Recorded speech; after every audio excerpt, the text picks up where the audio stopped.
अच्छा, ये AC dimmer का प्रोजेक्ट है और इसमें यह है कि इस सर्किट के थ्रू हम इस बल्ब की जो इंटेंसिटी है उसको कंट्रोल करेंगे, मतलब इसकी जो ब्राइटनेस है इसको कम और ज़्यादा करेंगे। ठीक है, तो ये ऑन ऑफ का बटन है, ये प्लस और ये माइनस का बटन है। ठीक है, पहले ऑपरेट करके बता देता हूँ, फिर इसको सर्किट का समझाता हूँ आपको।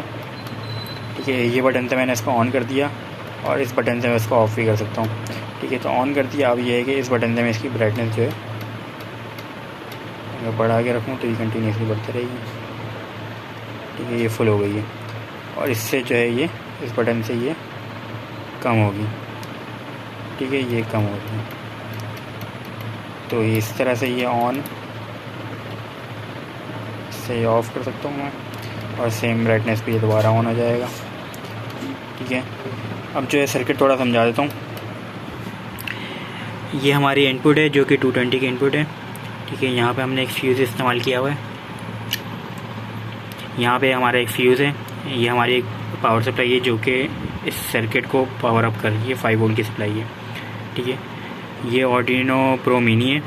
ठीक है, ये हमने कुछ पुश बटन इस्तेमाल किए हैं जो कि इनपुट्स के लिए हैं। ये हमारे ऑप्टो कपलर है और ये ऑप्टो डाइक है। ठीक है, ये हमारा एक ट्राइक लगा हुआ है और ये हमने जो है RC नंबर का सर्किट बनाया है। ये रेक्टिफायर सर्किट है जो कि ये जो AC सप्लाई आ रही है इस रेक्टिफाई होके जो है पल्सेस की फॉर्म में हमें क्या कहते हैं ऑप्टो कपलर को मिलेगी, जो कि आउटपुट में हमें पल्सेस प्रोवाइड करेगा और हम इंटरप्ट के थ्रू जो है इसकी ज़ीरो क्रॉसिंग चेक कर सकते हैं। ठीक है, फिर ज़ीरो क्रॉसिंग को देखते हुए हम इसकी ट्राइक की जो ओपनिंग है और क्लोजिंग है उसको कंट्रोल करेंगे। ये हमारा ऑप्टो डाइक है MOC3021।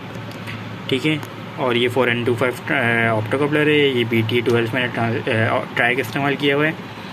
ठीक है, ये पुश बटन है नॉर्मल ऑन ऑफ के लिए, और जैसे ही ये ज़ीरो क्रॉसिंग डिटेक्ट करेगा माइक्रो कंट्रोलर इसको कमांड भेजेगा, जो भी डिमर की वैल्यू होगी उसके अकॉर्डिंग ये उतने टाइम तक ट्रैक को ऑन करेगा, जिसकी वजह से हम इसकी ब्राइटनेस जो है बल्कि ऑन ऑफ कर सकते हैं।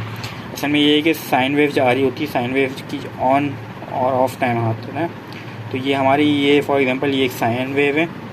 ठीक है, और जैसे इसका स्टार्टिंग टाइम होगा उतने टाइम तक हम इसको डिले करवा के ऑन करवाएंगे, तो उसकी वजह से ये जो है इसकी मतलब जो ब्राइटनेस चेंज हो रही है।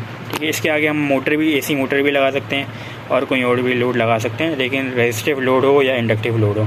ठीक है, तो ये हमारा रेजिस्टिव लोड है, इसके आगे हम इंडक्टिव लोड भी लगा सकते हैं, जो कि होती है फ़ैन AC क्या कह लेंगे सीलिंग फ़ैन जो होता है उसका।